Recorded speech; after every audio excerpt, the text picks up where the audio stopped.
बोलना चाहता हूं, थानसा एक योद्धा अगर हुआ तो हम लोग जीतेगा। आलियान चाकमा को मारा गया, किसी को मालूम नहीं था वो चाकमा था कि त्रिपुरा था। कहीं में मॉग को मारा जाता है, किसी को मालूम नहीं वो मॉग है या वो रियांग देवबर्मा त्रिपुरा है। आप लोग डिवाइडेड है, एक योद्धा नहीं है। एक योद्धा करो, थानसा करो, ऑटोमेटिकली हम लोगों का पावर बढ़ेगा। अगर हम लोग अलग अलग होके, कोई क्रिश्चियन बन के, कोई बुद्धिस्ट बन के, कोई हिंदू बन के फाइट करेगा, नहीं जीतेगा। कोई चाकमा बन के, कोई त्रिपुरा बन के, कोई मॉग बन के, कोई उच्चोय बन के, कोई ब्रू बन के फाइट करेगा, नहीं जीतेगा। अगर बुकुंग बारा बन के, नाक चपटा नारबुंग बन के हमने फाइट किया तो हम लोग जीतेगा। ठीक हो सका, ठीक हो सका।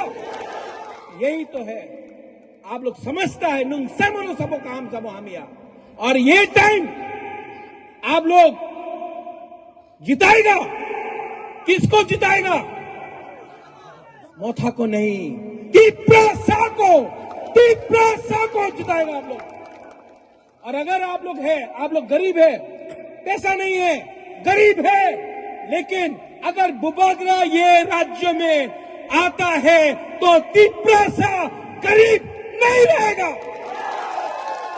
ये बोलता है मोदी का गारंटी, ये बुबागरा का गारंटी है कि तिप्रासा को, तिप्राजक को, बुमा को, बुरोई को, सेकला सिकली चला को बुबागरा उठाएगा और ऊपर में बैठाएगा।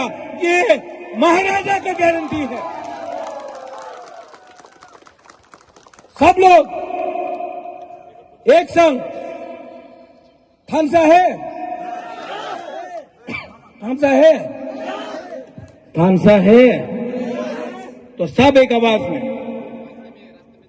जो पीछे में है, एकदम पीछे में है कि नहीं, सब लोग एक आवाज में